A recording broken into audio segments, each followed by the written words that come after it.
GrowingDeer.tv is brought to you by Bass Pro Shops, also by Reconics, Trophy Rock, Eagle Seed, Nikon, Winchester, Scentmaster, Dead Downwind, Antler Dirt, Lacrosse Footwear, Whitetail Properties, Bloodsport Arrows, Outdoor Edge 9, Flatwood Natives, Morel Targets, Caldwell, Hooks Custom Calls, Montana Decoy, Prime Bows, G5 Broadheads, and Redneck Hunting Blinds.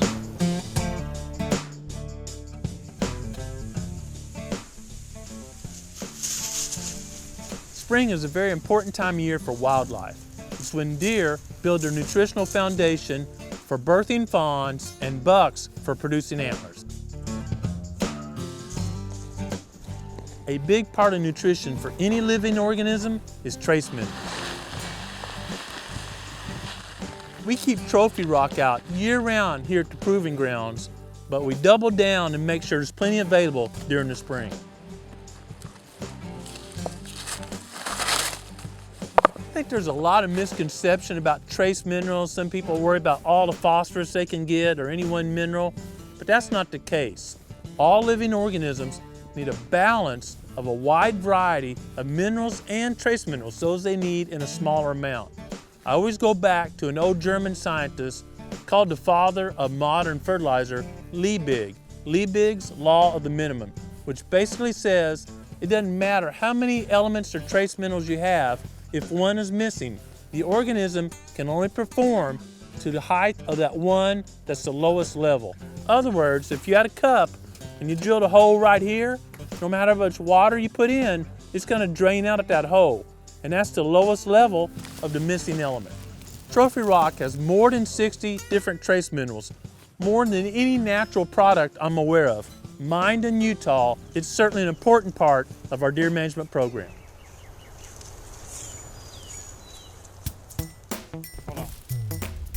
Okay.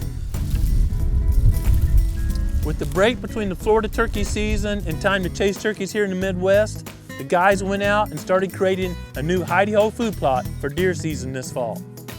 You may recognize the location because it's where we had some great encounters with bucks and does.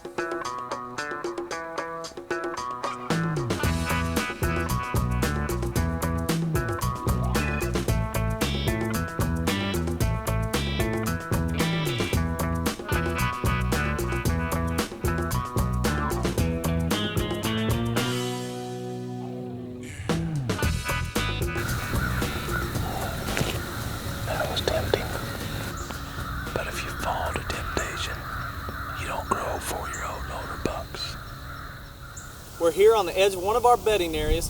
You can see we got a standing tree back behind us. We had a lot of great hunts here this past fall. Had a great encounter with the buck we call Gumby, but we're going to look to improve this spot just a little bit more. Those deer were passing through as a travel corridor, and some were out of range, so the addition of a hidey-hole food plot or an attractive food source should narrow the width of that travel corridor, put those deer right there at 30 yards or less. Step number one for us is removing these saplings. Hidey-hole food plots by definition are very small, so we're doing all this work by hand. Just about every step needed to create a food plot is somewhat weather dependent, and our next step at this food plot will be to kill the fescue that's in this area. It's choking out the native vegetation and certainly won't allow a food plot crop to grow, so it's necessary to remove it, and we'll use a generic herbicide, glyphosate, to take it out of the area and prepare a seed bed. But the air temperature needs to be at least 60 degrees to have an effective kill with glyphosate. Once the temperatures warm up and we kill the fescue, we'll wait for another step and let the soil temperature get at least about 60 degrees or so before we plant our food plot seeds. Pretty good size now. It's gonna be beautiful.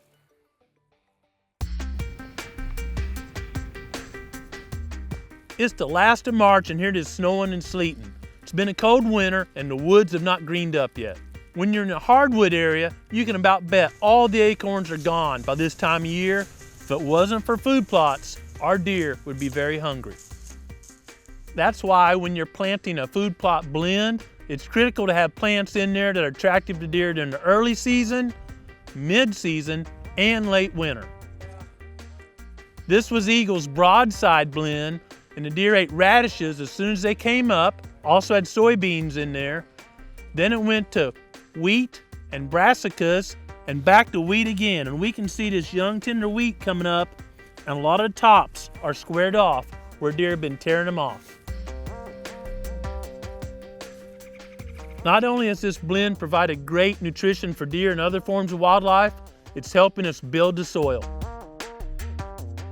In addition to providing great forage all the way through the winter and into the early spring, these plants are pulling nutrients up from deep in the soil profile, and once those are dead or die and decompose on top, it's like releasing fertilizer for the next crop. I think this has been a very successful food plot. We've harvested deer out of here this year. We're obviously still feeding deer, and we're building soil, making better plots for the future. The final plot we checked out showed us a mistake I'd made.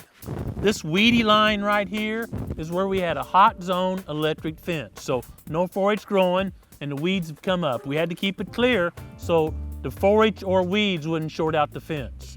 Right on the far side, normal food plot. Looks great, providing food and recycling nutrients.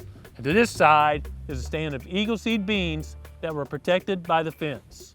In this plot, we had planted eagle seed beans and protected them with the hot zone electric fence. And because of that protection, the beans had grown so tall and had so much 4-H that during late fall, I didn't think if we broadcast seed on top, those seeds would get enough sunshine to germinate and grow. In hindsight, that was a mistake. We should have walked through there with our bag seeders and spread some seed, because as the leaves fell off late in the fall or even early this winter, the wheat would have come up and provided ground cover. But without that ground cover crop, two things are happening. Weeds are coming up. You can see all these green coming in here. They're gonna make a seed base probably before it's warm enough to spray, and the rain's hitting the bare dirt, taking the nutrients and trace minerals even deeper in the soil profile. This is a lesson learned.